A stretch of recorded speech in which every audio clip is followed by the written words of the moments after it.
فؤادي حينما رددت يا رب العباد وانتشت روحي وصار الدمع يجري يا إلهي خذ بقلبي للرشاد أشرقت نفسي بنور من فؤادي حينما رددت يا رب العباد وانتشت روحي وصار الدمع يجري يا إلهي خذ بقلبي للرشاد أشرقت نفسي بنور من فؤادي حينما رددت يا رب العباد وانتشت روحي وصار الدمع يجري يا إلهي خذ بقلبي للرشاد في سكون الليل أدعو في سجودي والدجى حولي سواد في سوادي يا رؤوفا يا رحيما يا حليما يا كريما ما لفضلك من نفادي يا سميعا يا مجيبا يا عظيما واهدني يا خالق السبع الشداد أشرقت نفسي بنور من فؤادي حينما رددت يا رب العباد وانتشت روحي وصار الدمع يجري يا إلهي خذ بقلبي للرشاد أشرقت نفسي بنور من فؤادي حينما رددت يا رب العباد وانتشت روحي وصار الدمع يجري يا إلهي خذ بقلبي للرشاد للهدى والحق وفقني إلهي فعلى توفيقك اليوم اعتمادي يا إله الكون يا عوني وغوثي يا ملل الخلق في يوم المعاد أنا يا ربي أرجو منك عفوا فاعفو عن ذنبي وحقق لي مرادي نفسي بنور من فؤادي حينما رددت يا رب العباد وانتشت روحي وصار الدمع يجري يا إلهي خذ بقلبي للرشاد أشرقت نفسي بنور من فؤادي حينما رددت يا رب العباد وانتشت روحي وصار الدمع يجري يا إلهي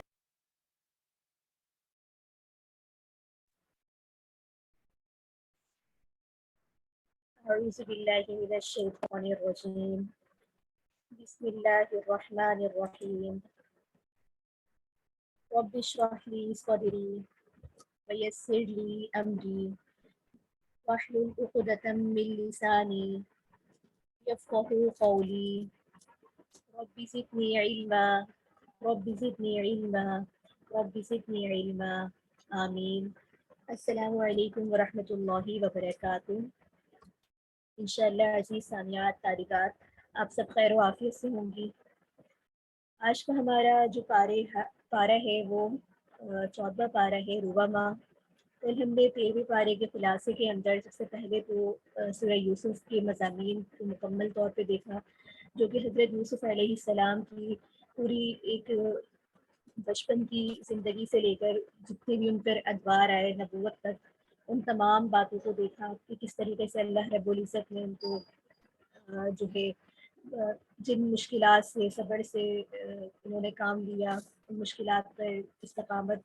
کے ساتھ جمے رہے، دعوت و تبلیغ کا کام کرتے رہے، اور اللہ رب العزت نے جس طریقے سے ان کو اقتدار نصیب کیا وہ پوری اپنے آپ میں جو ہے ایک سبق تھا، اور اس سے حاصل سبق یہی تھا کہ انسان کو جیسے بھی حالات ہو اس میں صبر استقامت کا دامن نہیں چھوڑنا چاہیے۔ خاص طور پہ حضرت یعقوب علیہ السلام نے جس طریقے سے اپنے دونوں بیٹوں کی جدائی پر جو ہے مستقل اللہ رب العزت سے دعا گو بھی رہے اور ساتھ ہی ساتھ استقامت کی پیکر بنے رہے، یہ ہمارے لیے ایک مثال تھی۔ اس کے ساتھ ہی کل کی پاری کے اندر ہم نے سورۃ الرعد شروع کی تھی، اور سورہ رعد کے جو مضامین تھے اس میں یہی بات تھی کہ جو لوگ اپنی ہٹ دھرمی کی وجہ سے اسلام کو قبول نہیں کر رہے تو ان کو بار بار مختلف طریقوں سے اسلام کی حقانیت پر ایمان لانے کے بارے میں دعوت دی جا رہی ہے، دعوت و تبلیغ دی جا رہی ہے، اور ساتھ ہی مسلمانوں کے لیے بھی تسلی تھی کہ جو ہے اس طرح کے حالات پچھلی اقوام پر بھی آئے ہیں، لہٰذا تم بھی صبر استقامت سے کام لو۔ اس کے ساتھ ہی کل ہم نے سورہ ابراہیم شروع کی تھی، اور سورہ ابراہیم کے مضامین کے اندر بھی یہی تھا کہ جو لوگ آپ صلی اللہ علیہ وآلہ وسلم کی دعوت کا انکار کر رہے تھے، آپ کی دعوت کو نہیں مان رہے تھے، تو ان کے لیے بھی تدبیر اختیار کرنے کا حکم دیا گیا، اور ساتھ ان لوگوں کے لیے تنبیہ بھی کی گئی کہ اگر تم اس طریقے سے جو ہے انکار کرتے رہو گے اور اپنی روش پہ قائم رہو گے تو تمہارے لیے بھی آئندہ جو ہے بڑا دردناک عذاب ہوگا۔ اس کے ساتھ ہی کل کے پارے میں سورۃ کی جو ہے ابتدا ہوئی تھی، یہاں پر ہم اس کی مکمل مضامین کو دیکھیں گے۔ سورۃ الحجر ہے جو کہ 6 رکوع پر مکمل صورت ہے، اسی کے ساتھ سورۃ النحل ہے جو کہ 16 رکوع پر مشتمل ہے، تو انشاءاللہ آج ان دونوں صورتوں کے خلاصے کا ہم یہاں پر احاطہ کریں گے۔ سورۃ الحجر کی ابتدا ہو رہی ہے، بسم اللہ الرحمن الرحیم۔ سب سے پہلے تو ہم سورۃ الحجر کی جو ایک وجہ تسمیہ ہے وہ یہ ہے کہ اس کی 6 رکوع میں ایک آیت ہے، وَلَقَدْ كَذَّبَ أَصْحَابُ الْحِجْرِ الْمُرْسَلِينَ۔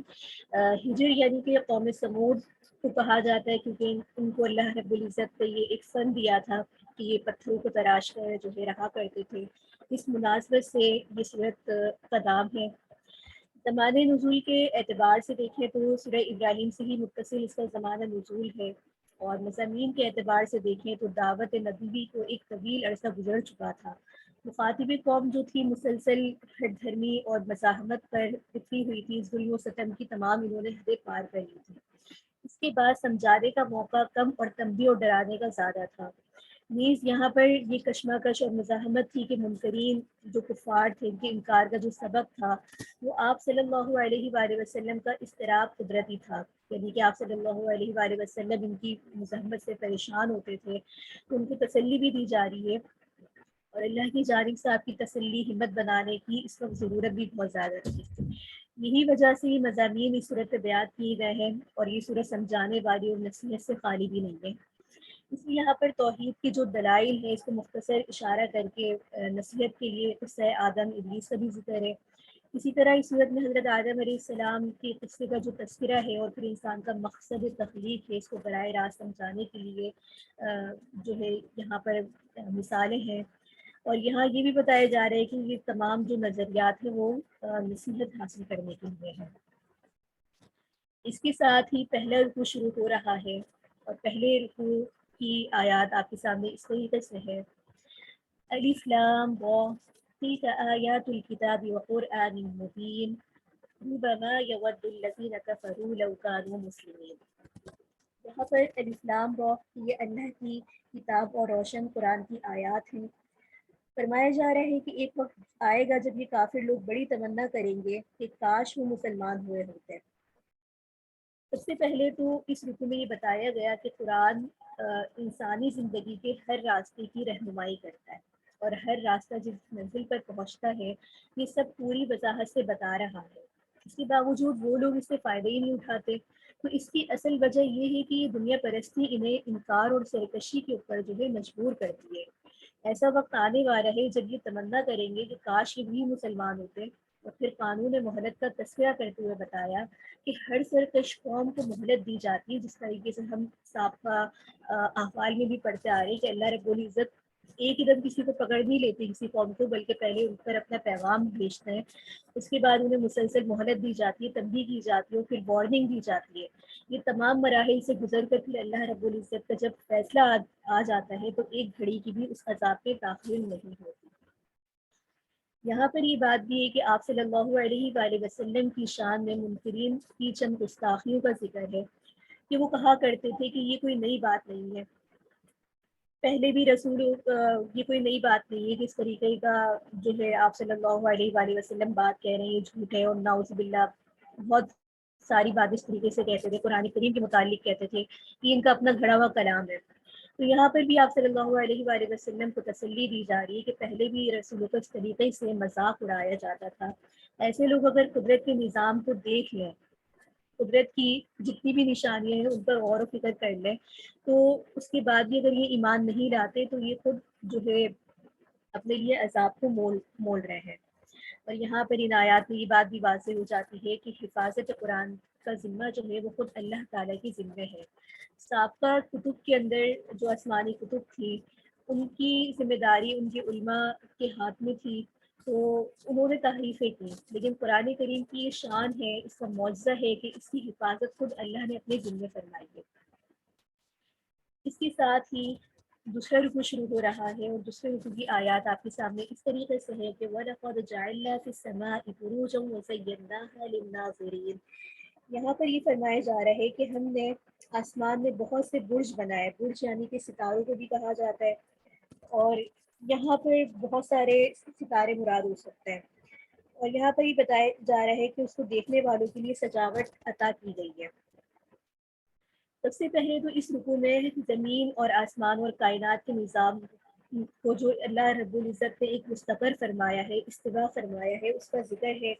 اس کے ساتھ ہی ان نعمتوں کا تذکرہ ہے جو اللہ تعالیٰ کی جانب سے ملتی ہیں، اور پھر یہاں پر یہ بات بھی سمجھائی گئی ہے کہ اللہ تعالیٰ کی علم میں جو ہے تمام قوموں کے احوال ہیں، سابقہ، اگلی، پچھلی اور آنے والی جتنی بھی قومیں ہیں۔ اس کے ساتھ ہی یہاں پر یہ بات بھی ہے کہ سب کا جو حشر کے دن جو ہے حساب کتاب ہوگا، اور ساری شکر گزاری اور ناشکری قوموں کا بدلہ لیا جائے گا۔ جن لوگوں نے، جن اقوام نے اللہ کا شکر ادا کیا، دین پر قائم رہے، اللہ کی دعوت کو قبول کیا، تو ان تمام کا جو حال ہوگا وہ محشر میں ان کا حساب ہو جائے گا۔ اسی آیت کو، اسی مضمون کو آخر آیت میں فرمایا ہے وَإِنَّ رَبَّكَ هُوَ يَحْشُرُهُمْ إِنَّهُ حَكِيمٌ عَلِيمٌ۔ آگے تیسرا رکوع شروع ہو رہا ہے، اور اس تیسرے رکوع کی آیات آپ کے سامنے اس طریقے سے ہے۔ تخلیق انسانی کے بارے میں ہے کہ وَلَقَدْ خَلَقْنَا الْإِنسَانَ مِنْ صَلْصَالٍ مِنْ حَمَإٍ مَسْنُونٍ وَالْجَانَّ خَلَقْنَاهُ مِنْ قَبْلُ مِنْ نَارِ السَّمُومِ۔ اس رکوع میں دیکھا جائے تو سب سے پہلے انسان اور جن کی جو پیدائش ہے، ان کے احوال اور ان کی کیفیت کو مکمل طور پر بیان کیا گیا ہے کہ کس طریقے سے ایک انسان کی پیدائش ہوتی ہے، ایک گندے پانی سے ہوتی ہے۔ اس کے بعد اگر انسان اپنی ہی پیدائش پر غور کرے تو اس کو پوری قدرت نظر آئے گی کہ اللہ رب العزت نے ایک حقیر نقطے سے کس طریقے سے اس کی پرورش کی، اس کو پیدا کیا، اس کے جسم کو بنایا، اس کے لیے غذا کا انتظام فرمایا۔ یہ تمام کیفیت کو بیان کرنے کے بعد حضرت آدم علیہ السلام کی پیدائش اور فرشتوں کے سامنے جو سجدہ کرنے اور پھر ابلیس کا جو ہے اس سے انکار کرنا، اس کے پورے واقعے کا اس رکوع کے اندر تذکرہ ہے۔ یہاں پر یہ واقعی ذکر کر کے پھر یہ بتانا مقصود ہے کہ انسان جو ہے وہ اشرف المخلوقات ہے، وہ کتنا نادان ہے کہ اپنے سے کمتر اور نہایت بدترین چیزوں کے سامنے جھک کر اپنی شرافت کو، اپنی عظمت کو ملیہ میٹ کر رہا ہے۔ یہاں یہی بات ہے، یہ ان کفار کی طرف اشارہ ہے جنہوں نے اپنی مرضی سے اپنے ہاتھوں سے بنا کر بتوں کو گھڑ لیا، اپنا معبود بنا لیا۔ تو اللہ رب العزت انسان کو بتا رہے کہ تم کیا تھے، تمہیں اللہ نے کیا بنایا، لیکن تم نے اپنے ہی ہاتھوں سے بنا کر بنائی ہوئی چیزوں کو تم وہ عظمت کا درجہ دے رہے ہو جو کہ صرف اور صرف رب کا ہے۔ اس کے ساتھ ہی ان تمام باتوں کو ذکر کرنے کے بعد یہاں پر اللہ تعالیٰ نے تکبر کرنے والوں پر لعنت فرمائی ہے، جیسے کہ شیطان مردود نے اللہ رب العزت کے احکامات کو نہیں مانا اور پوری عمر کے لیے،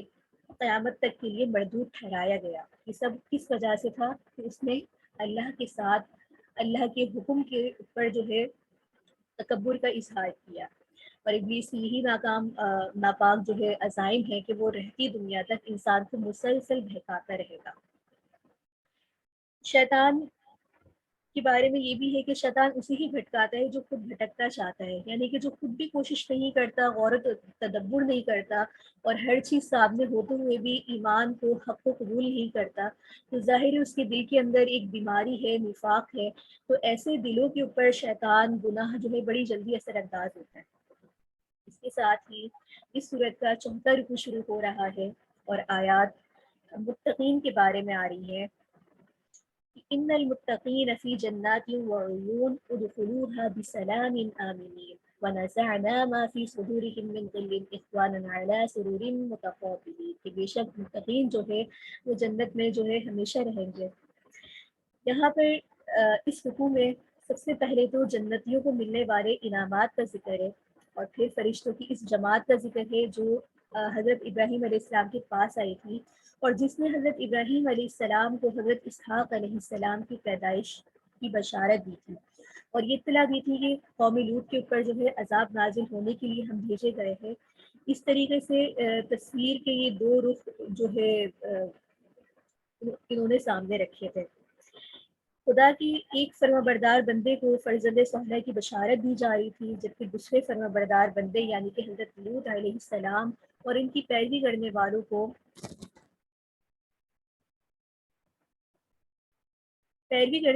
کو ان کے جو ہے عذاب سے بچانے کے بارے میں بتایا جا رہا تھا۔ اس کے ساتھ ہی یہاں پر جو نافرمان قوم ہے، ان پر پتھروں کی بارش کر کے انہیں تباہ کر دیا گیا تھا، اور تباہ ہونے والوں میں حضرت لوط علیہ السلام کی بیوی تھی، کیونکہ وہ خدا کی نافرمان تھی، اور رسول کی بیوی ہونے کا اس میں کوئی بھی فائدہ نہیں پہنچا۔ یہاں ان تمام آیات میں یہ بات بھی ہے کہ اللہ رحم بھی کرتا ہے، عذاب بھی دیتا ہے۔ رحم اس لیے کرتا ہے کہ اللہ تعالیٰ کا یہ رحم ہی ہے، اللہ تعالیٰ کی یہ شفقت ہی ہے امت پر، اللہ تعالیٰ کی یہ محبت ہی ہے کہ وہ ایک دم اپنی نافرمانی کے اوپر کسی کو سزا نہیں دیتا، بلکہ انذار بشیر اپنے رسولوں کو بھیجتا ہے کہ انہیں ڈرائیں، انہیں جنت کی خوشخبری دیں، انہیں تنبیہ کریں، انہیں مہلت دیں۔ تو یہ اللہ کا رحم ہوتا ہے۔ اس کے بعد پھر اللہ عذاب بھی دیتا ہے، کیونکہ یہ بات دنیا کا قانون ہے کہ کوئی شخص برابر نہیں ہو سکتا، نیکی کرنے والا، برائی کرنے والا، زمین پہ فساد مچانے والا، یہ زمین پر اللہ کا حکم قائم کرنے والا، یہ لوگ کبھی بھی برابر نہیں ہو سکتے۔ کفار مکہ کے مطالبات کبھی یہاں پر ذکر ہے کہ ان کے مطالبات ہوتے تھے، کبھی فرمائشی معجزات کے مطالبات ہوتے تھے، کبھی یہ مطالبات ہوتے تھے کہ ہم آپ کی بات مانیں گے لیکن آپ بھی ہمارے معبودوں کو مانیں۔ تو ان تمام باتوں کی طرف جو ہے اس رکوع میں اشارہ کیا گیا ہے۔ آگے 5واں رکوع شروع ہو رہا ہے، اور آگے بھی حضرت لوط علیہ السلام کی قوم کا اور ان کے منکرین کا ذکر ہے کہ فلما جاء آل لوط المرسلون قال انکم قوم منکرون قالوا بل جئناک بما كانوا فیہ یمترون۔ اس رکوع میں سب سے پہلے تو حضرت لوط علیہ السلام کی قوم کی نافرمانیوں کا ذکر تفصیل کے ساتھ بیان کیا گیا ہے، خاص طور پر ان کی جو ان کا جو سب سے بڑی جو ان کی برائی تھی جس وجہ سے ان پہ عذاب آیا، وہ یہ تھا کہ فحاشی اور بدکاری کی سرگرمیوں کو میں یہ لوگ ملحوظ تھے۔ اسی وجہ سے یہ قوم جو ہے ہلاکت اور عذاب کی سزاوار ٹھہری تھی۔ اور یہاں پر یہ پورا واقعہ اس طریقے سے ہے کہ فرشتوں کی آمد حضرت لوط علیہ السلام کے پاس ہوئی تھی، اور اس وقت جو ہے انہیں پتہ نہیں تھا کہ یہ فرشتے ہیں، تو لہٰذا آپ جو ہے گھبرا گئے تھے، لیکن پھر انہوں نے اپنا آنے کا مقصد بتایا۔ قوم جو ہے مسلسل سرکشی کے اندر مبتلا تھی، آخری وقت تک حضرت لوط علیہ السلام ان کو جو ہے سمجھاتے رہے، تنبیہ کرتے رہے، اللہ کے عذاب سے ڈراتے رہے، لیکن یہ نہیں مانی، تو آخر کار ان کے اوپر جو ہے اللہ کا عذاب آیا۔ اور ان کی نافرمانی کرنے کی وجہ سے اس قوم کے اوپر اللہ رب العزت نے پتھروں کی بارش کی، اور کس طریقے سے لوط علیہ السلام کو اللہ رب العزت نے بچایا، ان تمام باتوں کا اس رکوع کے اندر ذکر ہے۔ اور ساتھ میں یہ بات بھی سمجھائی گئی کہ ایسی قوم سے ہمدردی اور دوستی کرنے والے بھی مجرم ہی شمار کیے جائیں گے، اور انہیں بھی عذاب کی گرفت میں جو ہے پکڑ لیا جائے گا۔ قوم شعیب کا انجام بھی آگے آ رہا ہے، اور اس کے اندر بھی اس کا اجمالی طور پر ذکر ہے۔ آگے رکوع ہے، چھٹا رکوع شروع ہو رہا ہے، اور آیتیں اس طریقے سے ہے، اصحاب الحجر کے بارے میں ہے کہ وَلَقَدْ كَذَّبَ أَصْحَابُ الْحِجْرِ الْمُرْسَلِينَ وَآتَيْنَاهُمْ آيَاتِنَا فَكَانُوا عَنْهَا مُعْرِضِينَ۔ یہاں پر اس بات کا تذکرہ ہے کہ اصحاب حجر، جیسے کہ پہلے بتایا کہ یہ قوم سمود اور قوم عاد کے بارے میں تھا، کہ قوم عاد اور قوم سمود جو تھے بڑے صنع تھے، یعنی کہ ان کو اللہ تعالیٰ نے ایک انجینئرنگ کے فن کی مہارت دی تھی، نہایت ہی پختہ اور عالیشان عمارتوں میں یہ رہا کرتے تھے، لیکن گمراہی کا انہوں نے کیا کیا، راستہ اختیار کیا، اپنے رسولوں کو جھٹلاتے رہے، سرکشی پر مسلسل یہ اپنی جمے رہے۔ نتیجہ کیا ہوا کہ راتوں رات ان کے اوپر فلک بوس عمارتیں جو ہے ایک کھنڈک کی صورت کے اندر تبدیل ہو گئی، اور دنیا کے نقشے کے اوپر ان کا نام و نشان بھی باقی نہ رہا، کیونکہ انہیں اپنی اس طاقت کے اوپر بجائے شکر کرنے کی انہوں نے تکبر اختیار کر لیا، اور یہ سمجھتے تھے کہ ان کے ہاتھ میں اللہ نے اگر یہ ایک نعمت دے دی ہے تو یہ پوری دنیا بس ان کے ہاتھ میں ہے۔ اس کے ساتھ ہی یہاں پر یہ بات ہے کہ آپ صلی اللہ علیہ وآلہ وسلم کو تعلیم مسلمانوں آپ صلی اللہ علیہ وسلم کے ذریعے مسلمانوں کو تعلیم دی جا رہی ہے کہ منکروں کو، سرکشوں کی جو دنیا داری کے ساز و سامان میں لگے ہوئے ہیں، ان کے اوپر رش کی نگاہ نہ ڈالیں، یہ سب سامان ان کے لیے وبال جان بن جائے گا۔ بعض لوگوں کو اللہ رب العزت نے دنیا میں بہت فروانی عطا فرمائی ہوتی ہے، بہت نعمتیں عطا فرمائی ہوتی ہیں، کہ ان کو دیکھ کے لوگ بعض دفعہ دل میں خیال آتا ہے کہ یہ لوگ تو نہ اللہ کے اتنے قریب ہیں، نہ دین کا کام کرتے ہیں، نہ ان کے اندر کوئی ایسی بات ہے، کیونکہ اللہ نے سب کو یہ سب کیوں دیا ہے۔ یہاں پر یہ ہمارے لیے سبق ہے کہ یہ صرف دنیا کا ساز و سامان ہی ہے، اس کے علاوہ کچھ بھی نہیں ہے، آخر جا کے ان کے لیے وبال ہی بن جائے گا، کیونکہ ہم یہ سابقہ رکوع میں یہ بات کرتے ہوئے آ رہے ہیں کہ ایسا مال جو کہ اخلاص سے خالی ہوتا ہے، وہ جتنا بھی خرچ کر لیا جائے، اللہ کے یہاں اس کے یہاں کوئی بھی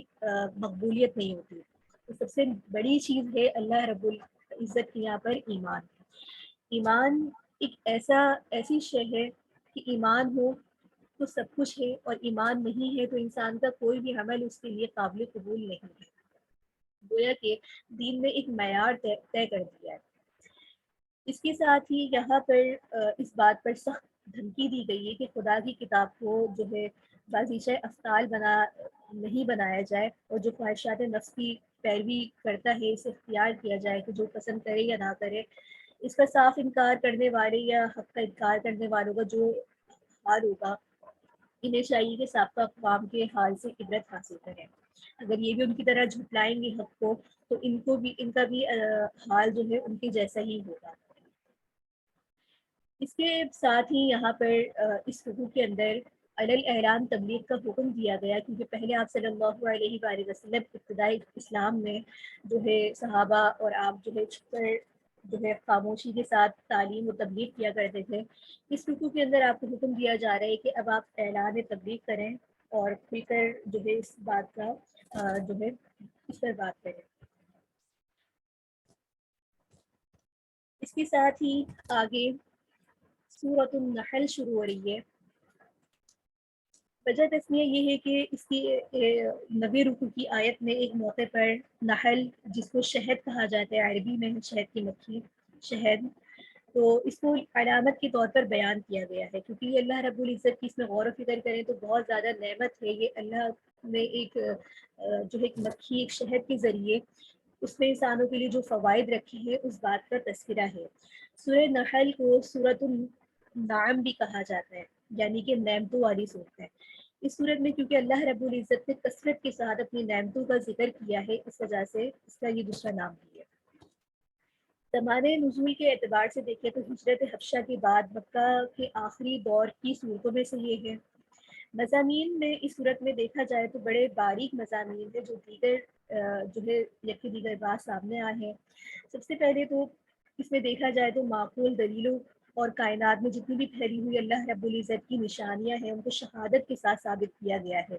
اور شرک باطل، اور یہ بھی بتایا گیا ہے کہ شرک جو ہے وہ باطل ہے اور توحید حق ہے۔ اس کے ساتھ ہی منکرین کے اعتراضات اور ان کے حیلوں کا جو ہے جواب دیا گیا ہے، ساتھ ہی باطل پر اصرار اور حق کے انکار کے برے نتائج سے ڈرایا گیا ہے۔ اس کے مضامین میں یہ بات بھی ہے کہ اسلام اور اسلامی زندگی میں جس قسم کے اخلاقی اور عملی تغیرات پیدا کر کے ایک صالح معاشرہ بابرکت تمدن پیدا ہو سکتا ہے یا بن سکتا ہے، اس کا ایک بڑے ہی دل نشین انداز میں ایک اجمالی بیان ہے۔ ساتھ میں یہاں پر آپ صلی اللہ علیہ وآلہ وسلم اور صحابہ کرام کی تسلی اور ہمت افزائی یہ ہے کہ مخالفین کی مزاحمتوں سے اور منکرین کی سختیوں کے مقابلے میں ان کا رویہ کیا ہونا چاہیے۔ اس تمام صورت کے اندر ہم ان مضامین کا انشاءاللہ احاطہ کریں گے۔ آگے صورت شروع ہو رہی ہے اور مضامین پہلا رکوع آپ کے سامنے اس طریقے سے ہے: اتی امر اللہ فلا تستعجلوہ سبحانہ وتعالی عما یشرکون۔ پہلا رکوع تقریباً 9 آیات پر مشتمل ہے، اور اس رکوع میں سب سے پہلے تو کفر اور شرک کی روش پر چلنے والوں کے لیے زبردست طریقے سے تنبیہ کی گئی ہے، اور ساتھ میں پھر انسانوں کی حقیقت کو بتلایا گیا ہے کہ انسان جو ہے ایک قطرہ آگ سے پیدا ہوا ہے، لیکن نہ تو یہ اپنی حقیقت کو یاد رکھتے ہیں اور نہ ہی اس کی نشانیوں سے عبرت حاصل کرتے ہیں جو اس کے چاروں طرف اللہ رب العزت کی پھیلی ہوئی ہے، اور نہ ہی وہ ان نعمتوں کا شکر ادا کرنے کی ضرورت محسوس کرتے ہیں جو دنیا میں اللہ رب العزت نے ان کو فراہم کی ہے۔ یہی نہیں بلکہ انسان بسا اوقات خود اللہ تعالیٰ کے مقابلے کے لیے کھڑا ہو جاتا ہے۔ یہاں پر اللہ رب العزت نے سب سے پہلے تو شرک کی پرزور الفاظ میں جو ہے مذمت کر دی، اور ساتھ میں اللہ تعالیٰ کی جو تخلیق ہے، عظیم تخلیق ہے، ان کے بارے میں انسان کی دوبارہ توجہ دلوائی ہے، اور ساتھ میں یہ بھی فرمایا کہ یہ جو چوپائے ہیں، یہ انعام ہے، مویشی ہے، یہ اللہ رب العزت کی کتنی بڑی نعمتیں ہیں۔ آگے اس کو مزید تفصیل سے بیان کریں گے انشاءاللہ آگے رکوع کے اندر۔ دوسرا رکوع شروع ہو رہا ہے، اور یہاں پر آیات اس طریقے سے ہے، اللہ کی ایک اور نعمت کا ذکر ہے کہ هو الذی انزل من السماء ماء لکم منہ شراب ومنہ شجر فیہ تسیمون۔ اس رکوع میں اللہ رب العزت نے اپنی بہت سی ان مخلوقات کا بھی جو ہے تذکرہ کیا ہے جو انسان کے لیے بطور ایک نعمت پیدا کی گئی ہے۔ پھر ان میں طرح طرح کی چیزوں میں اور ایسے زبردست کارخانے عالم کو پیش کر کے مشرکوں سے پوچھا گیا کہ ایسا عظیم شان کارخانہ کیا کسی جو ہے معمولی معبود بنا سکتا ہے؟ جس طرح تم نے اپنے معبودوں کو بنا رکھا ہے، باقی معبودوں کو تم خدا کا درجہ دے سکتے ہو، تو کیا یہ سب بنا سکتے ہیں؟ یا یہ خدا کے علاوہ کوئی ایسی ہستی ہو سکتی ہے جو اس کائنات کی ایک معمولی چیز بھی بنا سکے؟ اور لطف یہ ہے کہ جن دیوتاؤں کی تم پرستش کر رہے ہو وہ زندہ نہیں ہے بلکہ یہ تو سب مردہ ہے۔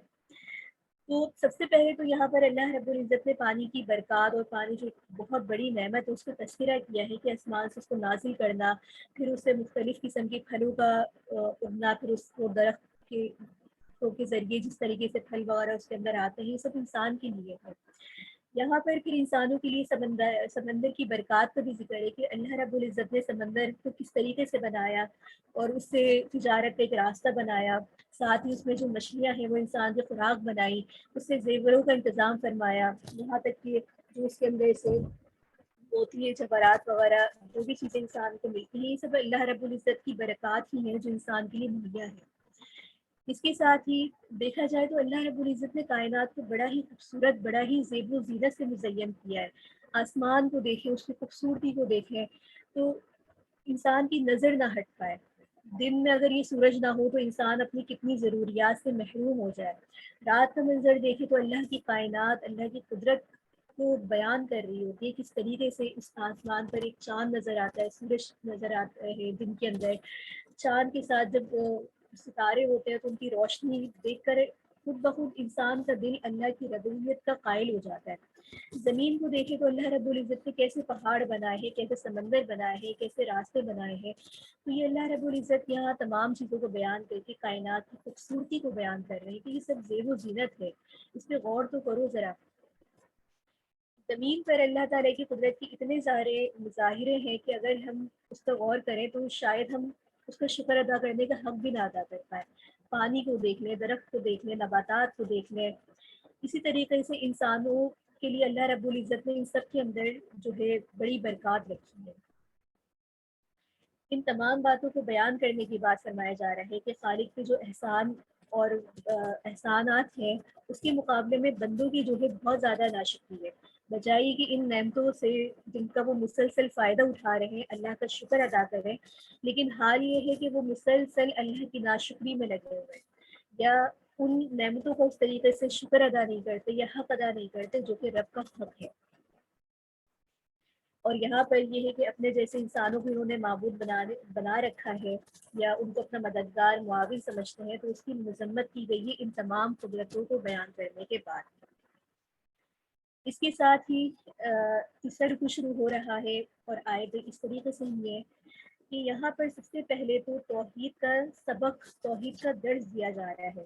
کہ توحید سے انکار کی وجہ آخرت کی فراموشی ہے، اور آخرت سے غفلت کا نتیجہ کیا ہے کہ ان کی ایک تکبر ہے جس کی نحوست کا سامان یہ خود دنیا کے اندر اپنے لیے تیار کر رہے ہیں. ساتھ ہی یہاں پر یہ بات بھی ہے کہ قرآن کو جھٹلانے والوں کی سزا کا بیان ہے، اور یہ ساتھ میں یہ بھی ہے کہ صرف یہ اپنے گناہوں کا بوجھ جو ہے قیامت کے دن اس کے اندر دبے ہوئے ہوں گے،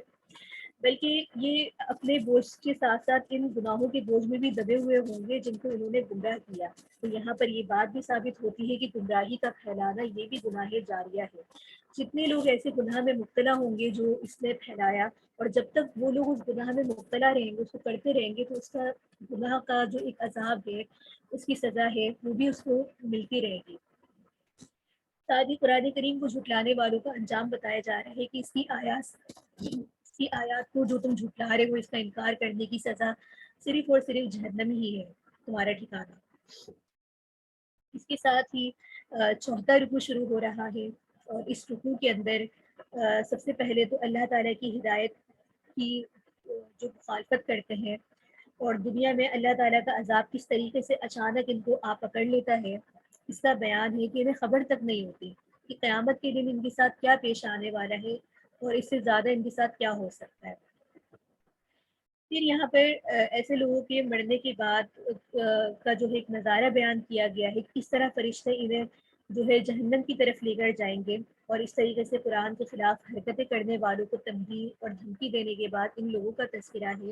جو تقویٰ کی راہ کے اوپر جو ہے زندگی گزارتے ہیں.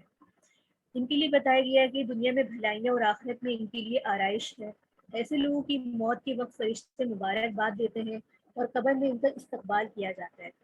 یہ بات ہے کہ قبر جو ہے جہنم کے گھروں میں سے ایک گھڑا ہے، اور جنت جو ہے قبر جو ہے جنت کے باغوں میں سے ایک باغ ہے. یعنی کہ انسان جو بھی اعمال کرتا ہے قبر میں اس کا حساب کتاب شروع ہو جاتا ہے. یا تو اس نے اپنے لیے ایک گھڑا کھودا ہوتا ہے، یا تو اس نے اپنے لیے ایک باغ تیار کیا ہوتا ہے جس کا اس نے جو بھی دنیا میں اچھے اعمال کیے ہوتے ہیں اس طرف اشارہ ہے. اس کے ساتھ ہی یہاں پر یہ بات بھی ہے کہ نافرمان جو لوگ ہیں کس بات کا انتظار ہے، یعنی کہ اللہ کی نعمتیں آ گئی، اللہ نے اپنے رسولوں کو بھیج دیا، تنبیہ بھیج دی، ہدایت بھیج دی، اب یہ کس بات کا انتظار کر رہے ہیں کہ بس کیا اللہ کا عذاب ان کے اوپر فوراً آ جائے. تو یہ سب ان کے اوپر آئے گا، لیکن ایک مقررہ وقت کے بعد. اس کے ساتھ ہی جو ہے 5واں رکوع شروع ہو رہا ہے، اور آیتیں یہاں پر بھی اس طریقے سے ہے، مشرکین اور کفار کے بارے کے اندر ہے کہ سب سے پہلے تو قرآن کریم کے ساتھ جو مشرکین اور کفار کا جو رویہ انہوں نے اختیار کر رکھا تھا اس کا تذکرہ ہے، اور پھر یہ بتایا گیا کہ پہلے جتنے بھی انبیاء اور رسول آئے ہیں ان کے ساتھ بھی مخالفین نے یہی معاملہ کیا تھا. ان میں سے کسی کی جو ہے باتیں کس طریقے سے کی تھی، لیکن رسولوں کا کام تو کیا تھا کہ بس تبلیغ کرنا تھا، کسی کو زبردستی دین پر لے کر آنا، ہدایت پر چلانا ان کا کام نہیں تھا. اور ہمیشہ یہی ہوا کہ ہدایت آنے کے بعد کچھ لوگوں نے اسے قبول کیا، اور کچھ لوگوں نے کیا کیا کہ گمراہی کے اوپر ڈٹے رہے، اس پر اصرار کرتے رہے، اور پھر نتیجہ جھٹلانے والوں کا انجام یہ ہوا کہ ان کی شہادت کے لیے اس قوم کے جو ہے کھنڈرات موجود ہیں، جا کر ان کو دیکھ لیا جائے. اسی طرح سے قرآن کریم کے ساتھ بھی اگر یہی معاملہ کیا جا رہا ہے اور اس کی تنظیم کی جا رہی ہے، اس کو جھٹلایا جا رہا ہے، اس کے احکامات پر عمل نہیں کیا جا رہا، تو ان کا انجام بھی اس سے مختلف نہیں ہوگا. تو یہاں پہ رسولوں کی دعوت کے بارے میں ہے کہ اللہ کی عبادت ان کی دعوت یہ ہوتی تھی کہ اللہ کی عبادت کرو، اللہ کا فرمان مانو، جبکہ طاغوت یعنی کہ شیطان یا پھر طاغوت جو ہے بتوں کو بھی کہا جاتا ہے، جن کی پیروی کرتے ہیں، ان سے جو ہے اللہ نے اور اللہ کے رسولوں نے اس سے جو ہے ڈرایا، اس سے بچایا اور بار بار تنبیہ کی کہ ان کی پیروی نہ کرو۔ اس کے ساتھ ہی چھٹا رکوع شروع ہو رہا ہے، اور اس رکوع کے اندر ہجرت کرنے والوں کے بارے میں بات ہے۔ سب سے پہلے تو اللہ کی راہ میں وطن کی محبت اور وطن کی سرزمین کو قربان کرنے والوں پر، اللہ پر توکل کرنے والوں پر اور صبر اور استقامت کے ساتھ اللہ کی راہ پر چلنے والوں کو دنیا اور آخرت میں جو ہے خوشخبری دی گئی ہے، اور ساتھ ہی برے کام کرنے والے اور برے منصوبے بنانے والوں کے انجام کو پہلے انہیں ڈرایا گیا ہے، سوچنے کے لیے تنبیہ کی گئی ہے، اور کہا گیا ہے کہ ایسے لوگوں کو اس بات سے نڈر نہیں ہونا چاہیے کہ نہ جانے کب ان پر کس طرح کا عذاب آن کرے۔ اور پھر یہاں پر تمام یہ بات بتانے کے بعد یہ بتایا گیا کہ کائنات کی جو ہے ہر چیز خدا کے آگے سجدہ زیر ہے، خواہ اس کا ساتھ ہی کیوں نہ ہو، زمین، آسمان، چاند، سورج، شجر، جانور، فرشتے، سب اللہ تعالیٰ کی بے چو و چرا اطاعت کر رہے ہیں، اور کس طرح کے گھمنڈ میں نہیں ہے۔ یہ تو صرف انسان ہی ہے جو اللہ نے اسے اختیار دیا ہے، اللہ نے اسے آزادی دی ہے، تو لیکن اس کا وہ غلط فائدہ اٹھا رہا ہے، اور یہ سب کس لیے ہے کہ وہ گھمنڈ کے اندر ہے، اپنے خالق و مالک کے احکامات کے سامنے سر جھکا دینے سے انکار کر رہا ہے۔ یہاں پر یہ بات بھی ہے کہ قرآن کریم کے احکامات پر عمل جو ہے وہ حدیث کے بغیر ممکن نہیں ہے۔ حدیث یعنی کہ آپ صلی اللہ علیہ وآلہ وسلم نے جو باتیں فرمائی ہیں، جن باتوں کی تشریح فرمائی ہے، تو حدیث کے بغیر ہم قرآن کریم کو نہیں سمجھ سکتے، اس پر عمل کرنا ممکن نہیں ہے۔ آپ نے دیکھا ہوگا قرآن کریم میں وضو کا طریقہ بتایا، وضو کے فرائض بتائے، فاغسلوا وجوہکم وایدیکم، یہاں پر وضو کے فرائض ہے، لیکن ہمیں کیفیت نہیں پتہ کہ ہمیں وضو کیسے کرنا ہے، پہلے کیا چیز کرنی ہے، اعضاء کو کیسے دھونا ہے، تو یہ تمام چیزیں ہمیں حدیث کے ذریعے معلوم ہوتی ہیں۔ نماز کے بارے میں حکم ہے نماز پڑھو، نماز قائم کرو، لیکن نماز کیسے پڑھنی ہے، نماز کا کیا طریقہ ہے، کتنی رکعتیں ہیں، کن چیزوں سے جو کیا چیزیں نماز کے لیے شرائط ہیں، یہ سب ہمیں حدیث سے ہی پتہ چلتی ہیں۔ یہاں پر اللہ رب العزت نے یہ بات بھی فرما دی کہ رسول کی اطاعت کرنا گویا کہ حدیث پر عمل کرنا ہی ہے۔ ساتھ ہی بار بار یہ تنبیہ کی جا رہی ہے کہ اللہ رب العزت کے جو ہے عذاب سے ڈرتے رہو۔ اس کے ساتھ ہی آگے 7واں رکوع شروع ہو رہا ہے، اور یہاں پر جو ہے شرک کی مذمت بیان کی جا رہی ہے، اور کہا جا رہا ہے کہ وقال اللہ لا تتخذوا الہین اثنین انما هو الہ واحد فایای فارہبون، یہ جو تم نے دو خدا بنا رکھے، دو معبود بنا رکھے، ان کی پیروی نہ کرو، بلکہ ہوا الہ واحد، اللہ تو ایک ہی ہے۔ یہاں یہ بھی بتایا گیا کہ جو نعمتیں بھی انسان کو ملی ہیں یا ملا کرتی ہیں، وہ صرف اللہ تعالیٰ کی جانب سے ہوتی ہیں، اور ساتھ ہی اس کے ساتھ اس رویے کا بھی انسان کے تذکرہ کیا ہے کہ جب اس پر کوئی مصیبت نازل ہوتی ہے تو وہ خدا کے آگے گڑگڑانے لگتا ہے، اور جب اللہ رب العزت اس سے وہ مصیبت ٹال دیتے ہیں تو وہ شیخی مارنے لگتا ہے، یہ سب تو میری وجہ سے ہوا، میری محنت کی وجہ سے ہوا۔ ساتھ ہی شرک اور کفر کی وادیوں میں جو ہے وہ پھر بھٹکتا رہتا ہے،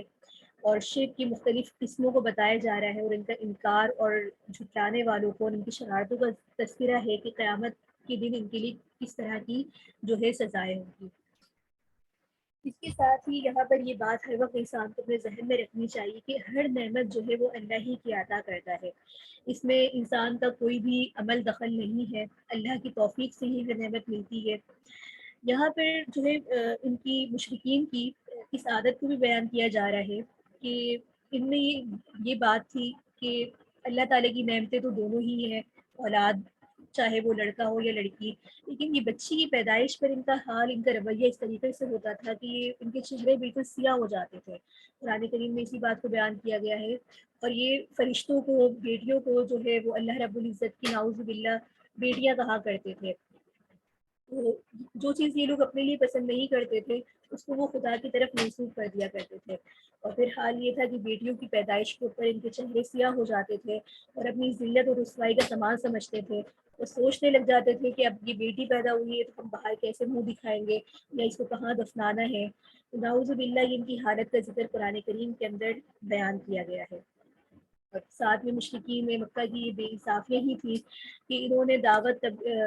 دعوت آنے کے باوجود آپ صلی اللہ علیہ وآلہ وسلم میں تمام نشانیاں دیکھنے کے باوجود صرف اور صرف جو ہے تکبر کی بنا پر، ضد اور اناد کی بنا پر آپ کو جو ہے جھٹلاتے رہے۔ اس کے ساتھ ہی 8واں رکوع شروع ہو رہا ہے،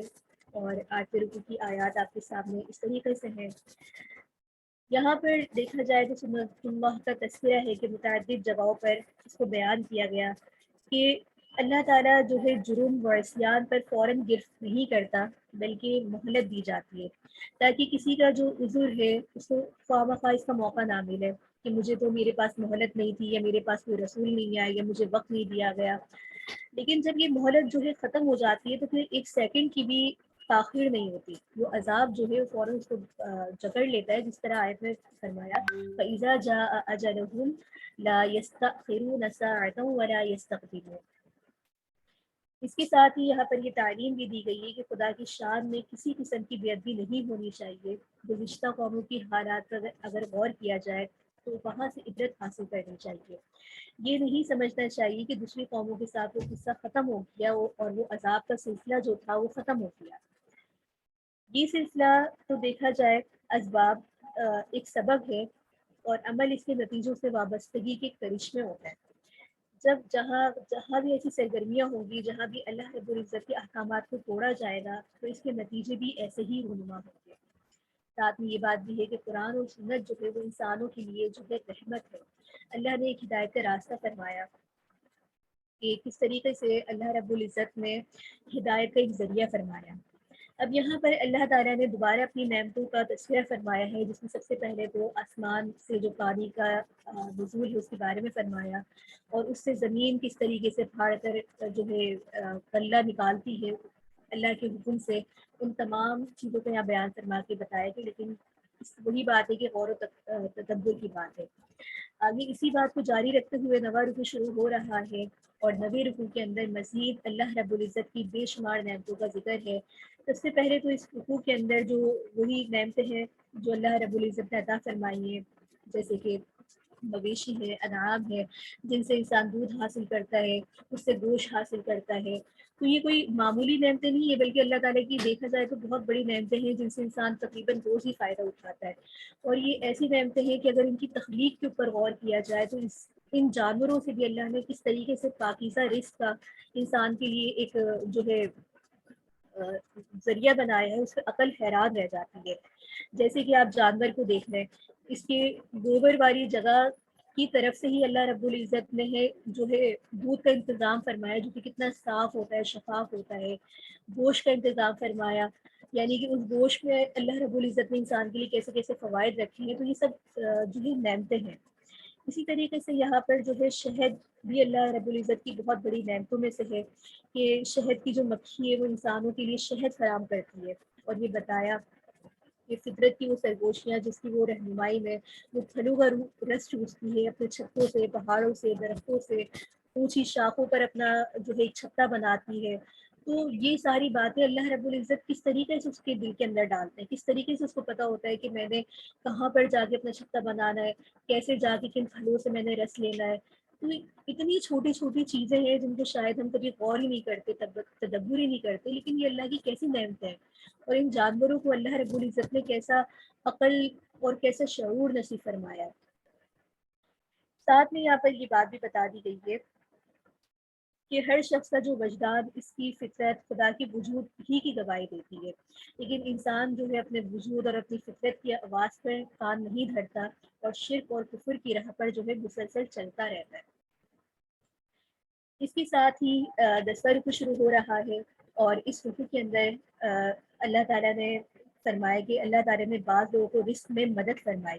اس کا صحیح مصرف تو یہ ہے کہ ان لوگوں کو سہارا دیا جائے جو معاشرتی طور پر جو ہے تھوڑے کمزور ہیں، لیکن انسان اللہ کی اس نعمت کو اپنی ملکیت سمجھتا ہے اور ناشکری کرنے لگتا ہے۔ نتیجہ کیا ہوتا ہے کہ اس کا مال، اس کی دولت، اس کی پروانی سب اس کو تباہی کے غار کی طرف جو ہے دھکیل دیتی ہے۔ اس کے ساتھ ہی پھر اہل و عیال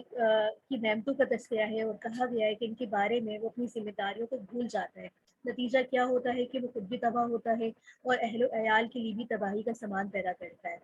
پھر یہاں پر چند مثالوں کے ذریعے شرک کی برائیوں کو اور توحید کی خوبیوں کو اور اس کی برکتوں کو واضح کیا اور اتباع رسول اللہ صلی اللہ علیہ وآلہ وسلم کی جو ہے تلقین کی گئی ہے۔ یہاں پر وہی بات ہے کہ اللہ تعالیٰ اپنی نعمتوں کو بیان فرما رہے ہیں، اور ان نعمتوں کے بدلے میں جو انسان کی ناشکری ہے، احسان فراموشی ہے، اور حق واضح آ جانے کے بعد بھی نہیں سمجھ رہا، تو اس کو مثالیں دے دے کے اللہ رب العزت سمجھا رہے ہیں۔ اس کے ساتھ ہی 11واں رکوع ہے، اور اس رکوع کے اندر اللہ تعالیٰ کے وسیع علم کا ذکر ہے کہ قیامت کا جو علم ہے وہ بھی اللہ کے پاس ہے۔ وما امر الساعۃ الا کلمح البصر او هو اقرب ان اللہ علی کل شیء قدیر۔ البتہ یہاں یہ بات ہے کہ جب وہ آئے گا تو اچانک آنکھ جھپکتے ہی آ جائے گا۔ پھر انسان کی پیدائش اور اسے ظاہری اور باطنی قوتوں کے عطا کیے جانے کا تذکرہ ہے۔ سمجھایا جا رہا ہے کہ ہر انسان کو ان چیزوں کا دیا جانا خود اس بات کی گواہی ہے کہ ان قوتوں کو، ان صلاحیتوں کو اس کے مطابق ہی استعمال کیا جائے، تاکہ جو کہ اللہ تعالیٰ کی نعمتوں کا، اللہ کی قدرتوں کا حق ادا ہو سکے۔ پھر ایسی دوسری نعمتوں کا بھی یہاں پر اظہار کیا گیا ہے جو ان نعمتوں کا انکار کرتے ہیں، کفر کرتے ہیں۔ تو یہاں پر بتایا جا رہا ہے کہ سب نعمتیں دیکھنے کے بعد بھی کفران نعمت کیوں کرتا ہے۔ دیکھ اور سمجھ کر دنیا کی ساری چیزیں، یہ دیکھا جائے تو سب نعمتیں جو ہیں وہ صرف تیرے ہی لیے خدا نے بنائی ہیں۔ اس کے ساتھ ہی 12واں رکوع ہے، اور اس رکوع کے اندر ایک میدان حشر کی کیفیت کو بیان کیا گیا ہے کہ وَيَوْمَ نَبْعَثُ مِنْ كُلِّ أُمَّةٍ شَهِيدًا ثُمَّ لَا يُؤْذَنُ لِلَّذِينَ كَفَرُوا وَلَا هُمْ يُسْتَعْتَبُونَ۔ اس سے پہلے اس رکوع میں حشر کا بیان بتایا گیا، اور ساتھ ہی اس دن کافروں اور مشرکوں کا کیا حال ہوگا۔ وہ عذر پر عذر کریں گے، مگر ان کی ایک بھی جو ہے بات کو نہیں مانا جائے گا، بلکہ جن چیزوں کو وہ اپنا معبود بنائے بیٹھے تھے، قیامت کے دن خود ان کے خلاف جو ہے، ان مشرکین کے خلاف وہ لوگ گواہی دیں گے۔ ساتھ میں یہاں پر یہ بھی بتایا گیا ہے کہ ہر قوم کے نبی اس قوم پر گواہ بن کر پیش ہوں گے، اور نبی آخری زمان سب گواہوں پر گواہ ہوں گے، کیونکہ آپ کی تعلیم تمام انبیاء علیہ السلام پر ایمان کی ہے، اور قرآن پہلے کی ساری کتابوں کی جو ہے تصدیق کرنے والی کتاب ہے، جس میں ہدایت کی ہر بات کو انسان کے لیے کھول کر بیان کر دیا گیا ہے۔ اللہ کی رحمت جو اس نے اپنے بندوں کو عطا کی ہے، اور اسلام کو اپنی زندگی کا جو ہے ایک دستور العمل بنانا چاہیے، ان لوگوں کے لیے اللہ رب العزت نے بشارت دی ہے۔ اور بشارت کیا ہے کہ وَنَزَّلْنَا عَلَيْكَ الْكِتَابَ تِبْيَانًا لِكُلِّ شَيْءٍ وَهُدًى وَرَحْمَةً وَبُشْرَىٰ لِلْمُسْلِمِينَ۔ اس کے ساتھ ہی 13واں رکوع شروع ہو رہا ہے، اور اس رکوع میں بہت سارے وہ احکامات بیان کیے گئے ہیں جن کا تعلق انفرادی اور اجتماعی زندگی سے ہے۔ اس آیت کے بارے میں کہا جاتا ہے کہ یہ جامع ترین آیت ہے، کیونکہ اللہ رب العزت نے یہاں پر 3 کام کرنے کا حکم دیا ہے اور 3 کام کرنے سے منع کیا ہے۔ حکم دیا جا رہا ہے کہ عدل اختیار کرو، احسان کرو، اور وَإِيتَاءِ ذِي الْقُرْبَىٰ، اور اپنے قرابت داروں کو عطا فرماؤ، جبکہ منع کیا جا رہا ہے فحاشی کے ساتھ، نہیں عن المنکر کے ساتھ، اور عہد کی پاسداری وغیرہ کے ساتھ۔ یہاں پر دیکھا جائے تو مسلمانوں کو خبردار کیا گیا ہے کہ خدا سے عہد باندھنے کے بعد اس عورت کی طرح نہ ہو جاؤ جس کی مثال قرآن میں دی گئی ہے۔ پورا اس کا ایک چھوٹا سا واقعے کی طرح ہے کہ جو دن بھر بڑی محنت سے سوت کاٹ کاٹ کر دھاگا تیار کرتی تھی، اور تیار ہونے کے بعد شام کو خود ہی ان دھاگوں کو ادھیڑ دیا کرتی تھی۔ لہٰذا اپنے اعمال کو بھی ایسا نہ بناؤ کہ خود اس پہ محنت بھی کر رہے ہو، وقت بھی لگا رہے ہو، لیکن اپنے ہاتھوں سے اس کو ضائع بھی کر رہے ہو۔ ساتھ ہی یہاں پر یہ بات بھی بتا دی گئی ہے کہ محض زبان سے اسلامی دعوے کرنے سے جو ہے دنیا آخرت میں کامرانی نہیں ملتی، بلکہ اللہ کی آزمائشوں میں پڑھنے کے بعد اس پر صبر کے ساتھ جمے رہنے کے ساتھ جو ہے تبھی کامیابی ملتی ہے۔ اور یہاں پر یہ تعلیم بھی دی گئی ہے کہ دنیا کی جتنی بھی جو چیزیں ہیں وہ سب اللہ سے اپنے کیے ہوئے ایک عبر سے ایک عہد ہے، اس عہد کو نہیں توڑنا چاہیے۔ اس کے ساتھ یہ تعلیم بھی ہے کہ قرآن پڑھتے وقت شیطان کے شر سے اللہ تعالیٰ کی پناہ مانگنی چاہیے، تاکہ وہ تمہاری قرآن فہمی میں گمراہی میں تمہیں نہ ڈالے۔ شیطان کا اس پر قابو نہیں چلتا جو ایمان کے اوپر جو ہے جمع رہتا ہے، توکل کرتا رہتا ہے۔ یہاں پر یہ بات بھی ہے کہ اللہ رب العزت کا انعام ہے پاکیزہ زندگی گزارنا، اپنے آپ کو گناہوں سے بچانا، اور معاشرے میں رہنے کے لیے ایسے راہ اختیار کرنا جو اس کی پاکیزگی کا سبب ہوتا ہے۔ اس کے اندر جیسے نکاح ہے، یہ تمام چیزیں اللہ رب العزت نے زندگی میں ہمیں بہترین رشتہ عطا فرمائے ہیں، جن کے ذریعے سے تقویٰ بھی اختیار ہوتا ہے، پاکیزگی بھی نصیب ہوتی ہے، اور معاشرہ جو ہے ایک بہترین روش کی طرف چلتا ہے۔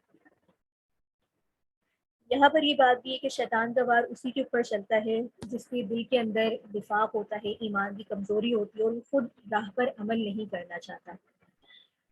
اس کے ساتھ ہی 14واں رکوع شروع ہو رہا ہے، اور یہاں پر یہ بات ہے کہ منکرین کا یہ اعتراض تھا کہ جو یہ کہا کرتے تھے کہ محمد صلی اللہ علیہ وآلہ وسلم کیسے اجمی وغیرہ ہیں، کہ جو قرآن کریم ہمارے سامنے پیش کرتے ہیں، کبھی کہتے ہیں کہ یہ حکم ہے، کبھی کہتے ہیں یہ حکم منسوخ ہو گیا۔ تو اللہ رب العزت نے پہلی بھی آیات میں فرمایا کہ جو قرآنی آیات کو منسوخ کی جاتی ہیں وہ انسان کی ایک آسانی کے لیے کی جاتی ہیں۔ پہلے کسی حکم کی ضرورت ہوتی ہے لیکن بعد میں اس احکام میں تبدیلی کر کے اس میں آسانی کی جاتی ہے، یا جیسے شراب کی حرمت کے بارے میں پہلے کوئی واضح بات نہیں تھی لیکن بعد میں آیات میں مکمل طور پر اس کو حرام قرار دے دیا گیا۔ اسی طریقے سے سود کے جتنے بھی معاملات ہیں وہ آپ صلی اللہ علیہ وآلہ وسلم کی آخری زندگی کے اندر وہ احکامات تھے، چونکہ یہ معاشرتی طور پہ ایک برائی تھی، لہٰذا اس کے بارے میں بھی احکامات آ گئے۔ تو یہ ان کا جو انکار کرنا تھا، یہ ان کا اعتراض کرنا تھا، یہ قرآن پر صرف ایک بہتان باندھنا تھا جس کا جو ہے ان کو کوئی فائدہ نہیں ہونے والا تھا۔ اس کے ساتھ ہی جو ہے ہجرت اور جہاد کے وقت صبر کی جو ہے تلقین کی گئی ہے،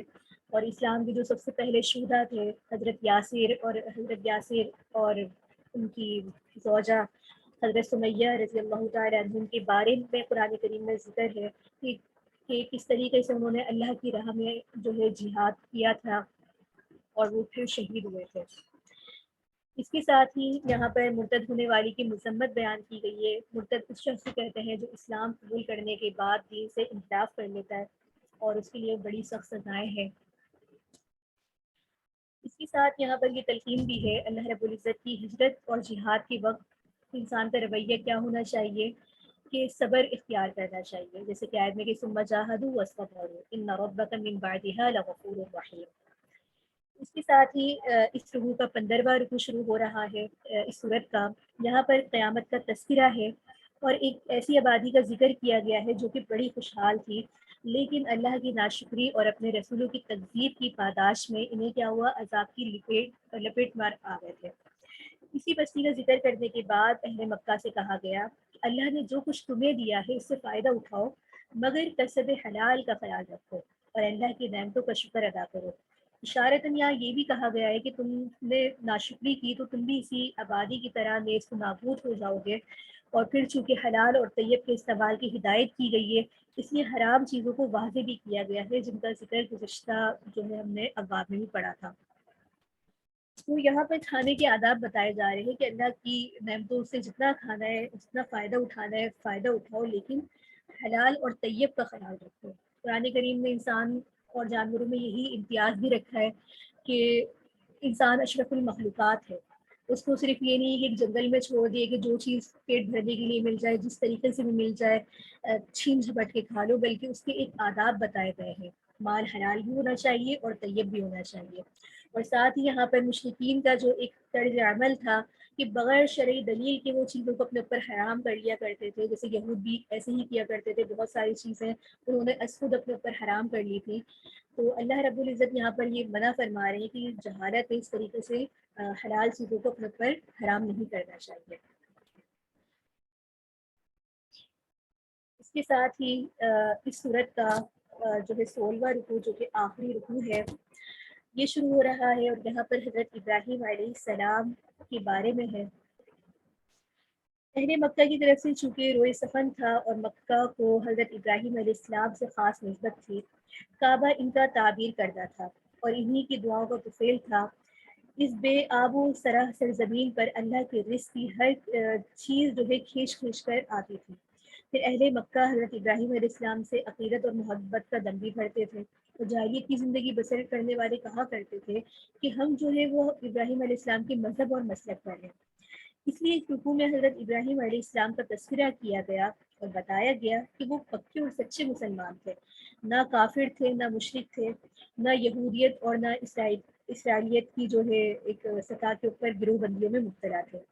پھر چونکہ وہاں پر کچھ عیسائی بھی تھے، اس لیے انہوں نے سب یعنی سنیچر کا بھی تذکرہ کیا، جس کا بیان ہم نے سورہ اعراف میں پڑھا تھا،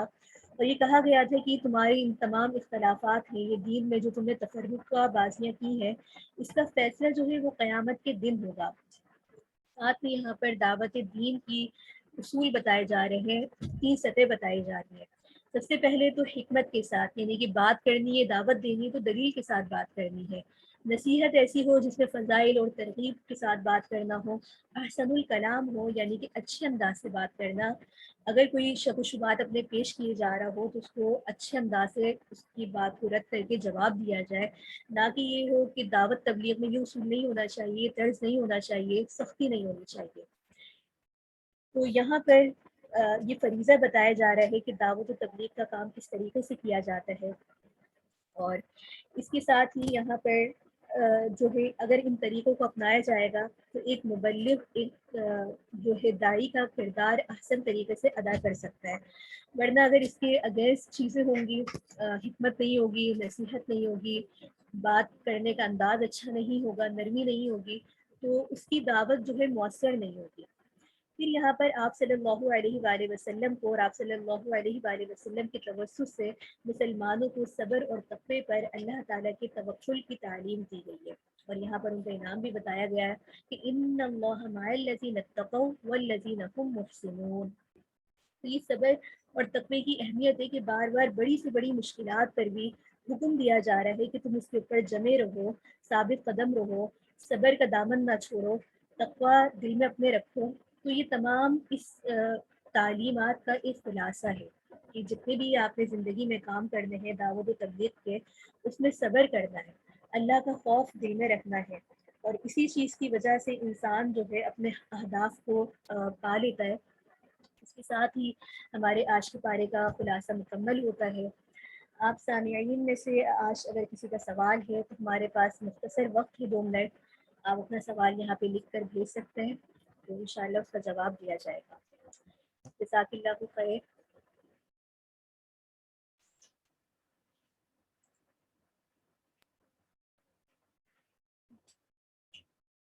جی آپ کا مائک انمیوٹ کر دیتے ہیں، 1 منٹ ہے، آپ اپنا سوال کر لیں۔ السلام علیکم ورحمۃ اللہ وبرکاتہ۔ وعلیکم السلام ورحمۃ اللہ وبرکاتہ۔ میرا سوال ہے کہ جو مرتد ہو جاتا ہے انسان، وہ کیونکہ توبہ کا ہے کہ توبہ انسان جب بھی کر لے سچے دل سے تو توبہ قبول ہو جاتی ہے، تو مرتد کے ساتھ بھی یہی معاملہ ہے؟ جی، مرتد وہ شخص ہوتا ہے جو پہلے اسلام لے کر آتا ہے، دین کو قبول کرتا ہے، اس کے بعد انحراف کر لیتا ہے۔ پھر جاتا ہے؟ اس کی سزا اسلام میں یہ ہوتی ہے کہ اسے 3 دن کی مہلت دی جائے کہ توبہ کر لو، لیکن ظاہر ہے اگر وہ توبہ نہیں کرتا تو یہ ایک قوانین عائلی ہے کہ ان کے لیے پھر اسے قتل کرنے کا حکم ہے، اور اگر وہ توبہ کر لیتا ہے تو وہی بات ہے کہ بات تو ختم ہو جاتی ہے پھر۔ لیکن مرتد شخص کا معاملہ یہ ہوتا ہے کہ وہ توبہ نہیں کرتا، وہ اپنے مرتد ہونے پر جمع رہتا ہے، اپنے کفر پر اصرار کرتا رہتا ہے، تو اس وجہ سے اس کی جو ہے سزا بھی سخت ہے۔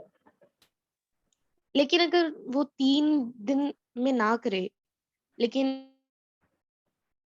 آ جائے کچھ دنوں بعد، اور وہ پھر بھی ایسا ہی ہوگا اگر وہ مطلب خوف الہی اس کے دل اس میں کی پیدا سزا ہو جو جائے؟ قرآن کریم میں واضح ہے وہ یہی ہے کہ اگر وہ توبہ نہیں کرتا تو پھر اس کے ساتھ جو ہے اسلامی تعلیمات میں جو سزا مقرر ہے ویسے ہی اس کے ساتھ معاملہ کیا جائے گا۔ ہمارے ملک میں ایک تنظیم ہے جو کہ مسلمانوں کو قادیانی بنا رہی ہے پیسے دے کر، تو جو لوگ پیسوں کی وجہ سے دولت حاصل کرنے کی وجہ سے اپنا دین چھوڑ دیتے ہیں، اور پھر ظاہر ہے جو ان کی اولاد ہے وہ تو مسلمان نہیں ہوگی، وہ بھی اپنے والدین کے دین پہ چلے گی، وہ تو ظاہر ہے وہ مرتد نہیں ہوں گے کیونکہ وہ پہلے ہی مسلمان نہیں تھے، تو وہ اسلام قبول کر لیں تو ان کا معاملہ الگ ہوگا۔ دیکھیے، اسلام لانے کے بعد انسان کے جتنے بھی سابقہ گناہ ہوتے ہیں وہ جھڑ جاتے ہیں، ٹھیک ہے نا. اس کے سابقہ گناہوں پر، اس کی سابقہ زندگی پر اس سے کوئی معاوضہ نہیں ہوتا کہ تم نے کفر کیا، تم نے یہ کیا. لیکن اسلام لانے کے بعد انسان اسلامی تعلیمات کا پابند ہو جاتا ہے. ٹھیک ہے، اب اس کو فالو کرنا، اس کے احکامات پر عمل کرنا اس کے لیے لازم ہے. اس کے بعد اگر وہ اپنے ایمان کو، اپنے اسلام کو جو ہے چند آیات، جیسے آیت میں ہم نے پڑھا ہے نا کہ چند دنیاوی زندگی کے بدلے میں بیچ دیتا ہے، یا جیسے آپ نے بتایا کہ لوگ پیسوں کے عوض جو ہے مرتد ہو جاتے ہیں یا دوسرے مذاہب اختیار کر لیتے ہیں. تو اگر یہ جی تمام کام وہ اسلام لانے کے بعد، ایمان لانے کے بعد کرتا ہے تو اس کی سزا پھر سخت ہے. لیکن کوئی شخص پہلے کافر تھا، بعد میں اسلام قبول کیا، تو اس سے اس کی سابقہ زندگی پر کوئی بھی سوال نہیں ہوگا اور اس کے تمام گناہیں جو ہے وہ معاف ہوتا ہے. ہمارے ملک میں قادیانیوں کی تعداد بہت زیادہ ہو رہی ہے. لوگ یہ دولت کا لالچ دے کے ہی دوسروں کو قادیانی بنا رہے ہیں. تو اس کے اندر یہی بات ہے کہ ہم نے اپنا کام، اپنا کردار ادا کرنا ہے. اگر وہ لوگ دعوت کے ذریعے، جس ذرائع کے ذریعے بھی مسلمانوں کو جو ہے کفر کی طرف لا رہے ہیں، قادیانیت کے اوپر لے کر آ رہے ہیں، تو کیا ہم اپنا کام کر رہے ہیں؟ وہ لوگ تو آہستہ آہستہ اپنا کام کر رہے ہیں. ان کا ہدف جو ہے پیسہ دکھا کر ایمان کو خریدنا. وہ جتنی بھی اپنی طاقت لگا سکتے ہیں مال کے ذریعے، اپنی جان کے ذریعے، وہ اپنی طاقت لگا رہے ہیں. لیکن بحیثیت مسلمان کیا میں اور آپ اپنا کام کر رہے ہیں؟ یہاں یہ سوال بھی ہے. تو بار بار جو ہم یہ دعوت تبلیغ کی بات کر رہے ہیں، داعی کا کے کردار پہ بات کر رہے ہیں، تو یہی کام تو ہم نے کرنا ہے کہ جی ایمان اور اعمال، دعوت، تبلیغ، ہم نے اپنے جو مسلمان لوگ ہیں ان کو اعمال پر بھی لانا ہے، ان کے ایمانوں کو بچانا بھی ہے اور اپنا کردار ادا کرنا ہے. دیکھیں جب ہم ایمان پر بات کرتے ہیں نا، ایمانیات پر بات کرتے ہیں، ایمانیات کو جی پڑھتے ہیں، جب انسان کے ایمان پختہ ہوگا، اس کی جڑیں مضبوط ہوں گی، تو یہ جتنے بھی عناصر ہیں، شر پسند عناصر ہیں، تو یہ آپ پر حملہ نہیں کریں گے. لیکن جب آپ کا ایمان ہی کمزور ہے اور آپ کے پاس کوئی دلیل نہیں ہے اور آپ نے بس بے سوچے سمجھے بس اختیار کر لیا، آپ کو پتہ ہی نہیں ہے کہ آپ نے کیوں، آپ مسلمان ہیں تو کیوں ہے، آپ کا کام کیا ہے، آپ کی ذمہ داریاں کیا ہیں. تو وہی بات ہے کہ جو کفر ہے، جو شرک ہے، جو اس طرح کے عناصر ہیں، وہ اپنا کام کر رہے ہیں، لیکن ہم اپنا کام اس طریقے سے نہیں کر رہے جو کہ ہماری ذمہ داری ہے. اسی وجہ سے ہمیں یہ لگتا ہے کہ یہ قادیانیت ہے یا دوسری اس طرح کی نان مسلم جو طاقتیں ہیں وہ ہمارے اوپر مسلط ہو رہی ہے. تو اس کی وجہ بھی تو ہم ہی ہے نا. میرے خیال سے آپ کا جواب جو ہے مکمل ہو گیا. مزید آپ لوگ کے کوئی سوال ہوں تو آپ لوگ گروپ میں کر سکتے ہیں. انشاءاللہ 1 گھنٹے کے لیے اوپن کیا جائے گا. آج ہمارا تھوڑا سا وقت اوپر ہو گیا ہے. جزاکم اللہ خیر. اسی کے ساتھ ہی ہم اس نشست کو آج کے لیے برخاست کرتے ہیں اس دعا کے ساتھ کہ انشاءاللہ پیر والے دن اگلے پارے کے خلاصے کے ساتھ حاضر ہوں گے. اپنے دعاؤں میں ہماری پوری ٹیم کو یاد رکھیے، ہمارے اساتذہ کو یاد رکھیے. وآخر دعوانا ان الحمد للہ رب العالمین. سبحانک اللہم وبحمدک اشہد ان لا الہ الا انت استغفرک واتوب الیک. آمین. السلام علیکم ورحمۃ اللہ وبرکاتہ.